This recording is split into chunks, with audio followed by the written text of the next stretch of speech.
For the first time ever, the industry of professional college football is hearing the reform word from one of its own.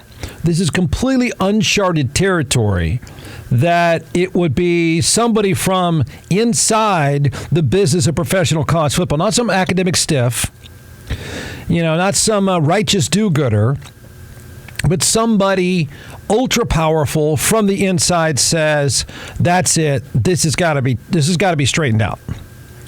For the first time ever, an insider, the ultimate insider, in this case, the most successful coach of all time, is now saying, I'm going on a crusade. So here's the way this is setting up, which is going to be fascinating to watch. And he's owning it, which I've wondered for about 6 months now, whether or not he could own it and put a public face to the fact that he himself is going after the business to try to change it and fix it. It sets up like this. The question is, can Nick Saban save college football? Can he fix it? Righteous Nick Saban, in this case, fixing the business of college football. Most fans don't care. Most fans don't want to pull the curtain back. Most fans don't care who the players are or where they come from. But Saban says he does. If you scream, and I'm not going to hold this against anybody, if the screaming sound is, now wait a minute, it's not like Nick Saban was recruiting a bunch of Rhodes Scholars in his coaching career. You would be right if you said that. You would be right if you said, oh, I see how it works, old man. Now that you get out of the game, you want to fix the game and make it more righteous and responsible and ethical and start talking about things like education. You would not be wrong. I don't blame anyone for saying that and screaming that. He wouldn't have coached at LSU or Alabama if he really followed his own tenets that he's now preaching right now. He would have been at Princeton making about $150,000 a year instead of about $12 million a year. So you're right. If you want to scream hypocrite, I don't think that's going to be that far off. Either way, he's going all in. Will anybody listen?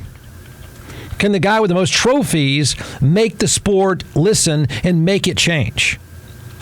Can he save college football? It's as simple as that. The way save it, again, fans don't care. Fans just want a show. So it's a difficult sell to the audience right now because you don't care. I mean, these are just faceless people, so it doesn't really matter. You just want your show, especially in the South. You just want your show. But Saban's right. The things that he's saying are right. It's not at all what you think and what you know. It's not as holy as you think or would like it to think. It doesn't work the way most people realize. So his crusade is reasonable. It is. I'll argue and have argued on his behalf. Now that he's putting his face to it and his name to it, I'm going to even argue for him even more. Will it work? Uh-oh. I think that's going to be a problem. Can the game's most successful coach, by far, numbers that'll never be touched again, can the game's most successful coach turn around and save his own sport? Now think about that. If Nick Saban is going to go where this is set up, every program not named Texas, USC, and Texas A&M is going to say, yes, old man. Yes, coach. Fix us, Grandpa Nick. We need some help here, Grandpa Nick. That's true. 99% of the industry is going to say, thankfully, Grandpa Nick is here to try to even things out.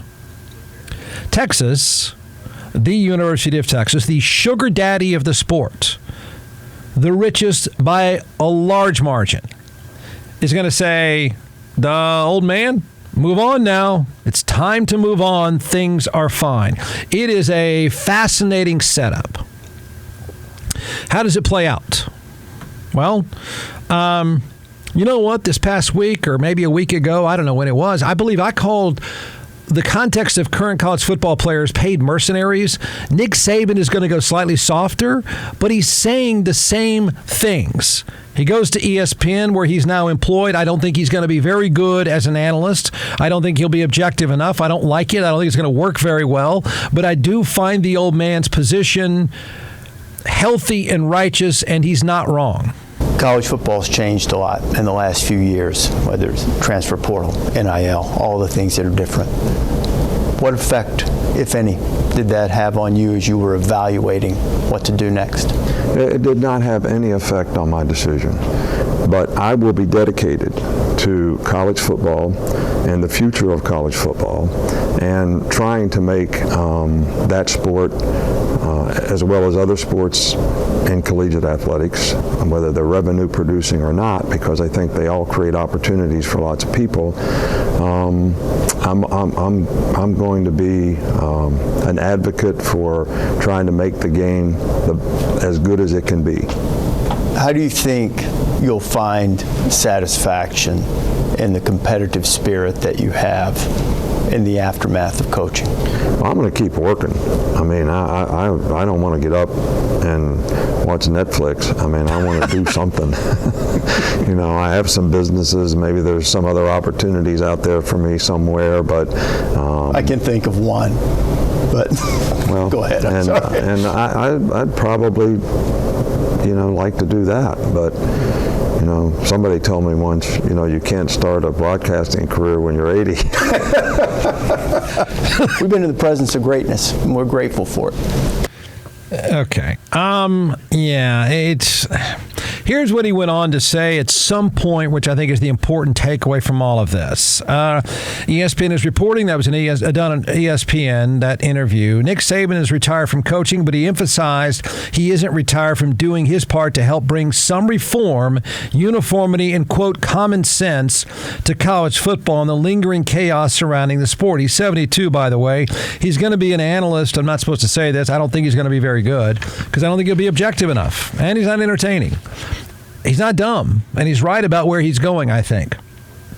He says this, quote, I'm not really looking for a job, but I do know I'd like to impact college football the best way I can, whether it's being a spokesperson or anything else. It's not that I'm not for the players. I want to see the players have a great quality of life and be able to create value for themselves. But we've gone to nobody talking about education, nobody talking about creating value for their future, to talking only about how much money I can make while I'm in college. I think the consequences of this, and he's exactly right like this is the untold story that people never want to know, never really want to care about, is guys are spit out and their life doesn't change at all. It doesn't change. Everyone thinks you've been given this great education. Most people aren't qualified enough to be in college to take advantage of the education. So you've become a football player and you're beat up. That's it. But Jeff, that's it. You're no better positioned than you were before. I think the consequences of this, he says, could come down the road when some of these guys get 28 or 29 years old and maybe they didn't prepare themselves for when they can't play football anymore, which is what you should do when you go to college. Yeah, no chance. It's not changing. He didn't change it while he was there. He didn't all of a sudden say, wait a minute, we can't bring this guy in who has no business, of which most players don't have any business being on a college campus, are not qualified to take advantage, right? Look, I know a lot of people say, well, you don't need college for everything. That's true. That's right. But college is a separator. In many fields, it's a separator. It's a way industry separates the expertise of some from the others. To take advantage of what you're going to learn in college, and I know plenty of people can crack jokes and say I didn't learn anything, but to take advantage of the place, you had to have the skill set when you got there. That's why they have qualifications and standards, because we need to find out who can handle this place. Majority of college football players cannot. I'm not saying all. I'm saying majority can't. That's what Saban is now saying. He's not doing it as directly as I am, which is kind of a shame. But he's right when he says, bring these guys on. I mean, the system, the educational system, themselves. We can go down the list of people that have failed some young person, but it's not when you get to college. It's what happened before college. And there's no one, including Saban when he was coaching, that I can think of. Now, maybe he did it, but not often. Nobody in the industry, in fact, they're doing just the opposite. Nobody is saying, you know what, we cannot keep bringing in guys that can't make it in college anyway. We need to make sure they qualify like everyone else. There is zero chance of that happening. Zero chance of that happening. It's affirmative action for football players. It's affirmative action on steroids for football players. I'm not talking about race. I'm talking about we will give you you can have whatever you want if you'll just come here and play football, even though that person has virtually no chance academically. Most of the time, not every time. So the system doesn't work. Saban knows it, and he's saying it. The system doesn't work like everyone's pretending. But Jeff, they're able to make some money. Not everybody. Some. How prepared were you at 19 for $1.5 million? I mean, how many people can say they were prepared or even knew what they're doing, what they're getting into? And many of you had an education. We're talking about people that have been virtually unserviced academically. And I'm not taking advantage of anything academically. So this is quite a setup for him to go here. What he's implying is you can't just keep bringing in to make money. You can't just keep bringing in people so the coaches can make money, the alumni, the guys with the skyboxes can watch the show. And then we've got people that aren't qualified to do anything after the fact. Good luck with that. He's saying the right things. He is right about this, but it's impossible. It's not as if at Alabama or at Texas or somewhere else, they're going to all of a sudden shrink those stadiums from 100,000 to about 22,000 because that's how many people want to go watch an Ivy League game. You won't watch. You won't pay. You won't have a network pay. There's no turning back. Nick Saban is in for an impossible fight of which he will not win. No one's even going to like him saying it except me. So this is an interesting crusade he's about to go on, which is even more ironic because he's going to go on a network and talk about the games and be a critic of the game itself. Good luck to you, man. Grandpa, I think you're right. I wish you would have done this when you had more power. He's not just upset because Texas can hand out cash and cars that nobody else can, which is true. He'd like to see that playing field leveled, true. He is preaching revenue sharing, again, true and sensible. Everyone can get rich. How do you want to have structure? And the sport has no structure. He's going to try to create it. And along the way, it sounds like he's going to preach. I don't think he's going to find anyone that listens.